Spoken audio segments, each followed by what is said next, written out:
Groupe Peloux, l'immobilier bien plus encore présente. Le Grand Matin Week-end Sud Radio. Osez investir, Thomas Binet. Bonjour Thomas Binet. Bonjour Jean-Marie. Que faire de votre argent? Comment le faire fructifier? Où le placer? On en parle avec vous tous les dimanches dans Osez investir au programme aujourd'hui. Alors le conseil de la semaine, on va commencer par comment réussir à résilier un abonnement. Ça, c'est votre phobie, je crois, Jean-Marie. Absolument, voilà. Mes abonnements. Ensuite, on va recevoir Éric Grovern, le président de Sogeprom, promoteur immobilier, pour parler d'abord de la situation de l'immobilier neuf et ensuite du grand pari de ses opportunités d'investissement. Et on terminera par l'innovation de la semaine qui sera consacrée à comment économiser de l'eau quand on prend sa douche. C'est le sujet du moment avec l'eau. Allez, tout de suite, vous allez rendre service à 67 millions de Français. AFR Financement Parole de Lyon présente... Osez investir, le conseil de la semaine. Comment résilier ces satanés abonnements souscrits en ligne, Thomas? Oui, nous le savons tous, Jean-Marie, souscrire, c'est simple comme bonjour. Le début des difficultés, c'est évidemment après, parce que ça relève du parcours du combattant. Alors, sans compter tous les abonnements qui se renouvellent automatiquement et pour lesquels nous ne souvenons même plus de la date anniversaire. Exactement, justement, on s'y prend comment? Alors, le législateur a modifié les règles par une nouvelle obligation qui entrera en vigueur le 1er juin 2023. À compter de cette date, toutes les entreprises qui vendent des abonnements devront proposer à leurs clients de pouvoir se désengager simplement et gratuitement. Alors cela concernera entre autres les opérateurs internet, téléphoniques, les fournisseurs d'énergie, les journaux, bref. Sur tous les sites internet de ces fournisseurs, il faudra dorénavant retrouver un bouton résiliation. Le gros bouton rouge qu'on pourra trouver facilement. Clairement identifié justement afin de stopper son contrat, qu'il ait été souscrit en ligne ou en physique, ou en direct. Absolument. Voilà. Alors en 3 clics, vous pourrez tout arrêter et votre fournisseur devra ensuite vous le confirmer, ainsi que la date de fin de contrat. Oh, ça c'est formidable. Alors est-ce qu'on va pouvoir se désengager à n'importe quel moment? Oui, vous pourrez engager toute procédure à n'importe quel moment, mais en revanche, parce que le diable est dans le détail. Si votre abonnement a une durée d'engagement, elle ira jusqu'à son terme. Bon, écoutez, en tout cas, sachez qu'on ne résilie pas l'abonnement avec Osez Investir, parce qu'on a un bon conseil toutes les semaines et tous les dimanches sur Sud Radio. Merci Thomas. Tout de suite, on accueille votre invité, Éric Grovern. Bonjour à vous. Bonjour. Et bienvenue à vous sur Sud Radio, président de Sogeprom, responsable de la direction immobilière de la banque de détail de la Société Générale. En quelques mots, Sogeprom, c'est plus de 3000 logements réservés. Et vous intervenez sur l'ensemble du territoire français. Vous êtes l'invité de Thomas Binet. Bonjour Éric Grovern. Bonjour Thomas. Éric, nous assistons depuis plusieurs mois à une chute inquiétante des réservations, des ventes en immobilier neuf, entraînant des ventes en berne du coup. Alors si je complète mon propos par des obtentions de permis de construire réduits et les conditions d'accès au crédit plus difficiles, le cocktail est en train de devenir détonnant pour cette année 2023. Alors on vous reçoit aujourd'hui normalement pour parler du Grand Paris et de ses opportunités d'investissement, mais je voudrais quand même commencer là-dessus. Est-ce que nous sommes en train de faire face à un krach en 2023 sur l'immobilier neuf ? Alors un krach, peut-être pas encore, et en tout cas une crise qui s'approfondit parce que les conditions d'accès au crédit des particuliers se sont durcies. Par ailleurs, les promoteurs souffrent d'un déficit d'offres consécutif au peu de délivrance de permis de construire que nous avons des municipalités. L'ensemble des cocktails, si on y rajoute l'inflation, est réunie pour que l'année soit vraiment difficile. Oui, parce que la Fédération française des promoteurs indique qu'il y a 376 000 mises en chantier, soit moins qu'avant la pandémie. Ça, c'est déjà important à retenir. Et on a un besoin de combien? De 500 000 logements, c'est ça? Alors c'est le gouvernement qui le dit, Oui. Les pouvoirs publics ont annoncé ce chiffre il y a quelques années déjà, de 500 000 logements neufs à produire par an, et on a, je crois, dans les dernières années, atteint qu'une seule fois ou approché qu'une seule fois ce chiffre. Ça veut dire qu'il y a en France, chaque année, un déficit important du nombre de logements neufs mis à disposition des Français, tout simplement pour se loger. Alors, Jean-Marie le disait dans la présentation, vous êtes le président de Sogeprom, filiale de la Société Générale, et on apprend par certains acteurs qui indiquent que les banques ont peur de financer l'acquisition de certains biens, sachant que les prix risquent de baisser dans les prochains mois. Confirmez-vous, infirmez-vous cette information? Alors, le premier élément, c'est que effectivement, on s'attend à une correction du marché, mais je rappelle tout de même que cette correction du marché, elle interviendra après 5 ans de hausse, même presque 10 ans de hausse continue. Donc, les marchés se rééquilibrent, bien entendu. Ensuite, face à ça, le durcissement des conditions d'accès au crédit procède aussi de la volonté des pouvoirs publics et des banques de protéger leurs clients.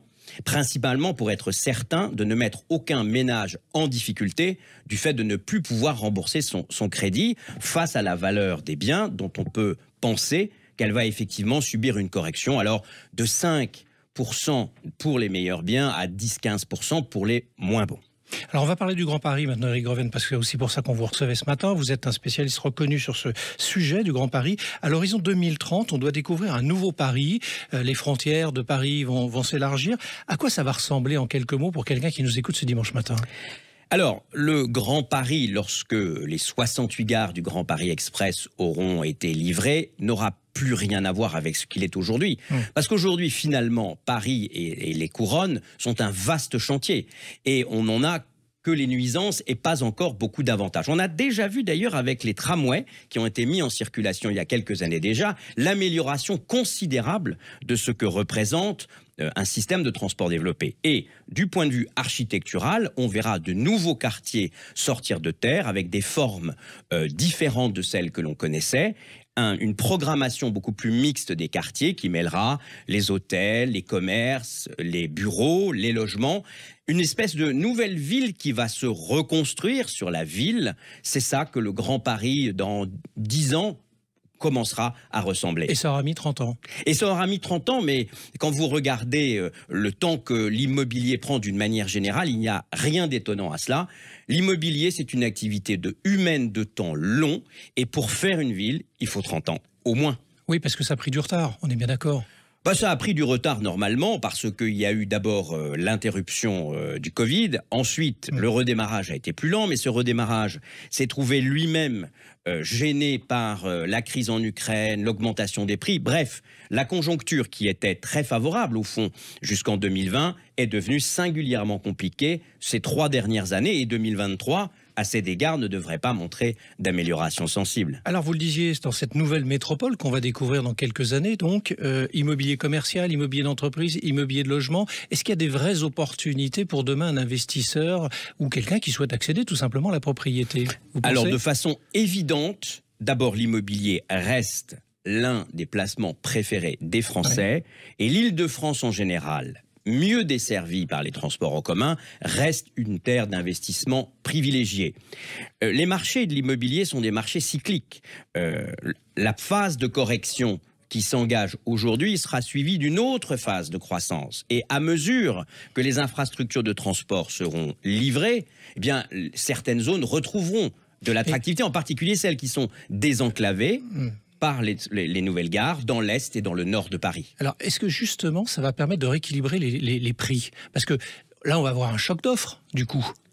Alors, pour l'instant, le choc d'offres, il n'est pas encore manifeste. Ça sera mis en place. Sans doute, mais en réalité, dans l'immobilier neuf, c'est de ça dont on parle, dans l'immobilier neuf, la principale composante quand même, c'est le prix du foncier. Or, dans la volonté du gouvernement de zéro artificialisation nette, on comprend que le foncier est une denrée encore plus rare et qu'à ce titre-là, elle sera toujours plus chère.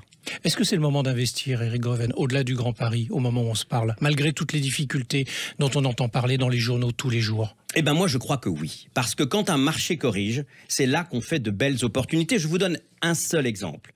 Nous voyons aujourd'hui arriver sur le marché beaucoup d'appartements de taille intermédiaire avec des mauvais DPE.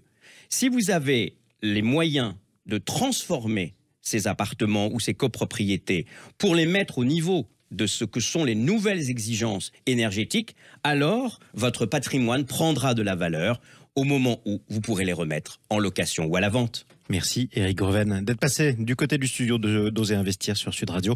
Je rappelle que vous êtes le président de Sogeprom. Tout de suite, on place à l'innovation de la semaine. C'est l'heure de prendre sa douche. Il était temps, il est tard quand même, Thomas. Il est 9h45, Exactement. Un peu plus. Oui, parce que vous savez que 40% de l'eau consommée par un foyer l'est par la douche, déjà Jean-Marie, et puis on voit que ça représente à peu près 40 à 50 litres par douche prise. Ce n'est pas neutre au moment où on essaye de faire des économies, et ça devient le projet gouvernemental, d'ailleurs depuis quelques jours, puisque le président Macron a pris la parole sur ce sujet. Voilà, on a aussi les sécheresses, enfin on a un ensemble de paramètres qui font que ça devient de plus en plus difficile sur ce sujet. C'est également 11% de la consommation énergétique de foyer, parce qu'on oublie qu'il faut une énergie pour chauffer l'eau. Alors vous vous êtes intéressé à une solution qui permet justement d'être économe. Oui, absolument. Il s'agit d'un pommeau de douche qui s'appelle Hydrao. Eau avec un O, là en l'occurrence. C'est une invention française, grenobloise. Il vous permettra de prendre une douche et de consommer 6,6 litres contre 11 litres avec ce pommeau, avec un pommeau classique. Économie substantielle, ça fonctionne comment? Alors, le pommeau est équipé d'un limiteur de débit et de 4 paliers lumineux pour qui vont changer de couleur de 10 litres en 10 litres jusqu'à 40 litres pour vous signaler votre consommation réelle. Ce pommeau est également connecté en Bluetooth à votre smartphone, vous permettant ainsi de suivre vos consommations. Vous pourrez également vous lancer des défis d'économie sur cette application et gérer plusieurs pommeaux de douche. Et puisqu'on parle d'économie, ça coûte combien? Alors, le pommeau coûte 79,90 € et devrait vous faire économiser 150 € par an et par personne. C'est vraiment pas neutre. Alors, pour en savoir plus, vous allez aller sur hydrao.com. Je précise, pour en terminer là-dessus, qu'à Singapour, ils ont équipé toutes les habitations HLM. Et puis, ça va permettre à Monsieur Greven d'équiper ses 5000, 3000 projets immobiliers. Eh bien, exactement, c'est une idée formidable pour faire des économies. Allez hop, messieurs, tous à la douche. En tout cas, merci beaucoup. Merci, on vous retrouve dimanche prochain, Thomas Binet, pour un nouveau numéro d'Oser Investir. Le Grand Matin Week-end Sud Radio. Oser Investir, Thomas Binet. Avec Groupe Peloux, l'immobilier et bien plus encore.